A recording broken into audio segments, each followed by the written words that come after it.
इस वीडियो में बात करते हैं B2 रिटेल के क्वार्टर टू के रिजल्ट्स के कॉन कॉल के बारे में। इससे पहले मैंने एक शॉर्ट वीडियो बनाया था जिसमें मैंने कंपनी का क्वार्टर टू का रिजल्ट भी डिस्कस किया था, तो उस वीडियो को भी मैं इस वीडियो के साथ लिंक कर दूंगा, तो वहाँ से आप उसको देख सकते हो। दोस्तों, अगर मैं इनके कॉन कॉल के बारे में बात करूँ तो कंपनी से सबसे पहले सवाल यही पूछा गया कि आपका फोकस ज़्यादा करके नॉर्थ इंडिया पे है, आप साउथ की तरफ फोकस क्यों नहीं कर रहे हो, वहाँ से भी आपके बिजनेस में ग्रोथ आ सकती है। तो कंपनी का कहना है कि हमने ऑलरेडी बैंगलोर में कुछ स्टोर्स ओपन किए थे जहाँ से रिस्पॉन्स बहुत ही बढ़िया है। कुछ 7 स्टोर इन्होंने बताए थे हमने ओपन किए थे। इसके बाद इन्होंने बोला कि हमने गोवा में भी स्टोर ओपन किया और महाराष्ट्र और गुजरात में भी जो स्टोर्स ओपन किए थे वहाँ से भी हमें रिस्पॉन्स काफ़ी अच्छा है और अगले 2 से 3 सालों में हमारा फोकस उधर ही होने वाला है। हम मतलब हम जितने भी साउथ में जितने भी स्टेट्स हैं इंक्लूडिंग तमिलनाडु, आंध्र प्रदेश, केरला और आपका ये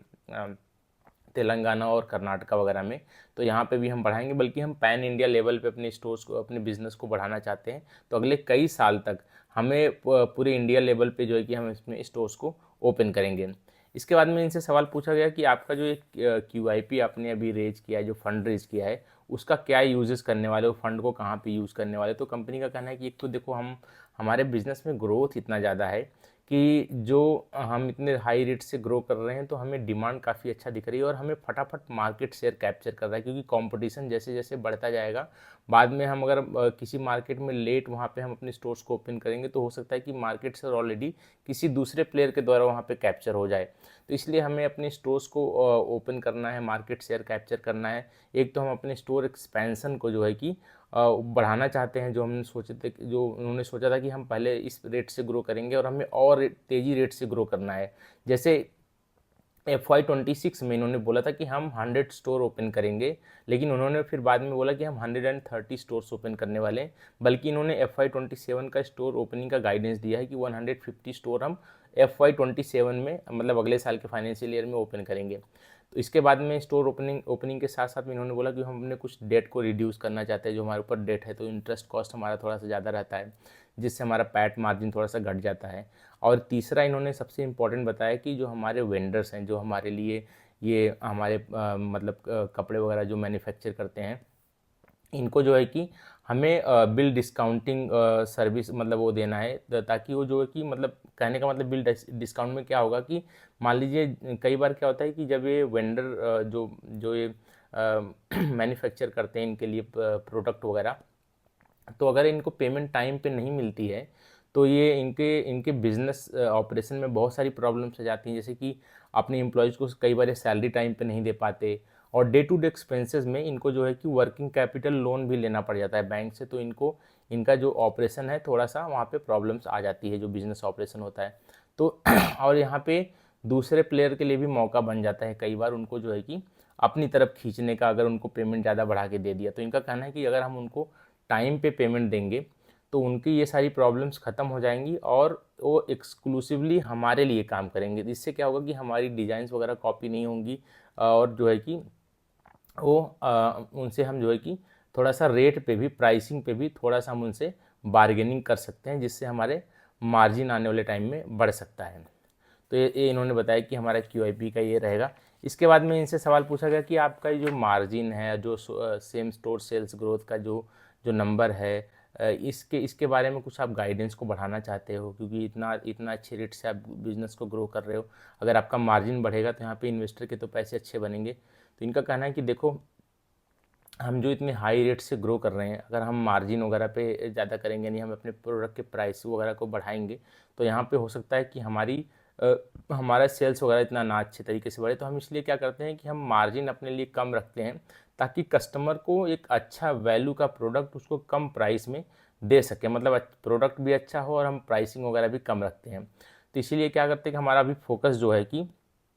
ज़्यादा करके स्टोर्स ओपन पे है और हम अपने मार्जिन को थोड़ा सा डाइल्यूट करने के लिए भी यहाँ पे तैयार है। हमें फटाफट अभी मार्केट शेयर कैप्चर करना है, जो स्टोर्स हमें ओपन कर रहे हैं वहाँ पे हमें फुटफॉल ज़्यादा से ज़्यादा लाना है, ताकि उन्हें जो है कि हम अच्छा प्रोडक्ट कम प्राइस पे देंगे तो ज़्यादा से ज़्यादा लोग हमारे स्टोर्स में आएंगे। इससे हमारी पॉपुलैरिटी बढ़ेगी और बाद में भी इस पर जो है कि काम किया जा सकता है।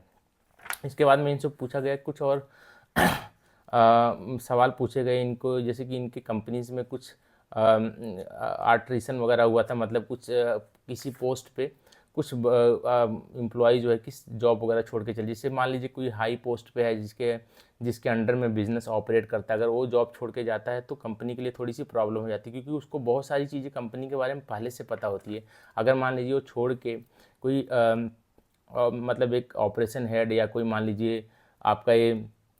जो डिज़ाइन वाला बंदा है, अगर वो छोड़ के किसी और कंपनी के पास चला जाता है तो उसको तो बहुत सारी चीज़ों की नॉलेज रहती है, वो किसी और के पास जाके इनकी इन्फॉर्मेशन लीक कर सकता है। तो इससे क्या होता है, कंपनी के मतलब बिजनेस में प्रॉब्लम हो सकती है, कंपटीशन बढ़ सकता है। तो इनका कहना है कि देखो ऐसी कुछ बात नहीं है, ये सब र्यूमर्स है। हमारी कंपनी में जो हमने इंटरनली बहुत सारे बंदों को प्रमोट किया है जो ऑलरेडी पिछले 10-15 साल से हमारे साथ जुड़े हुए हैं। तो इन्होंने बोला कि जो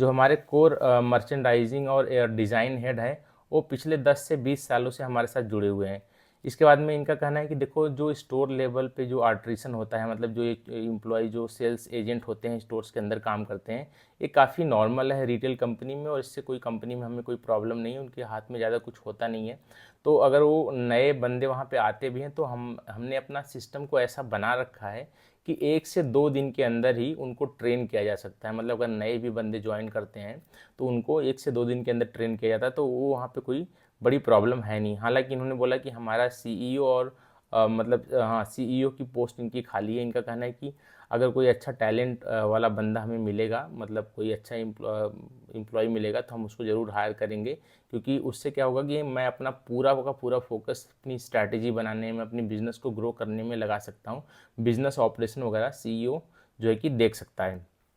बाकी इनसे पूछा गया कि और क्या बिज़नेस में आपके रिस्क है, क्योंकि इतने हाई पेस से आप ग्रो कर रहे हो, बहुत सारा रिस्क भी यहाँ पे होता है। तो मैनेजमेंट का कहना है कि देखो रिस्क तो रहता ही है।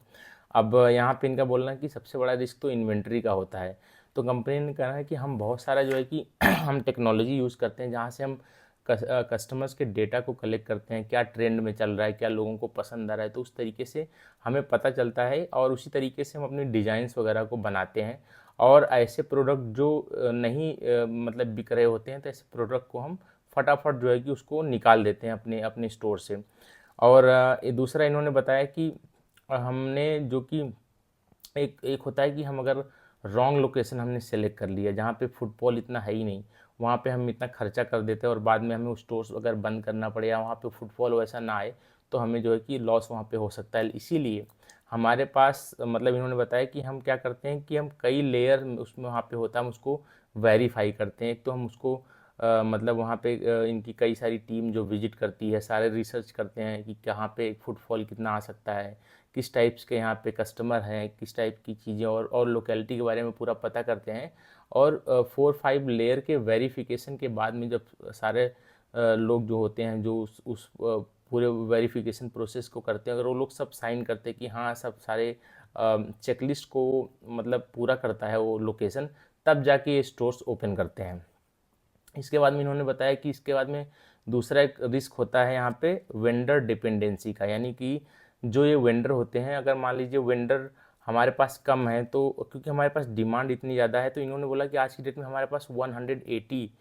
से लेके 250 प्लस वेंडर हमारे पास जो है कि हमारे साथ काम करते हैं, और ऑलरेडी बहुत सारे वेंडर हमारे साथ ऑलरेडी जो है कि रेडी हैं। तो अगर हम वेंडर के साथ, जैसे इन्होंने बताया कि हम QIP जो कर रहे हैं उससे हम अपने वेंडर को जो है कि पेमेंट टाइम पे करने वाले हैं, और अगर हमारे साथ तो एक्सक्लूसिव हमारे साथ ही काम करेंगे, तो इससे क्या होगा कि हमारी जो डिज़ाइंस वगैरह हैं, हमारे जो कपड़े जिस टाइप से हम मटेरियल यूज़ करते हैं, जो कॉन्फिडेंशियल होना चाहिए वो लीक नहीं करेगा, वो एक्सक्लूसिव V2 रिटेल के ही वेंडर बन के रहेंगे। तो इससे हमारे लिए जो है कि लॉन्ग टर्म में काफ़ी फ़ायदा रहेगा।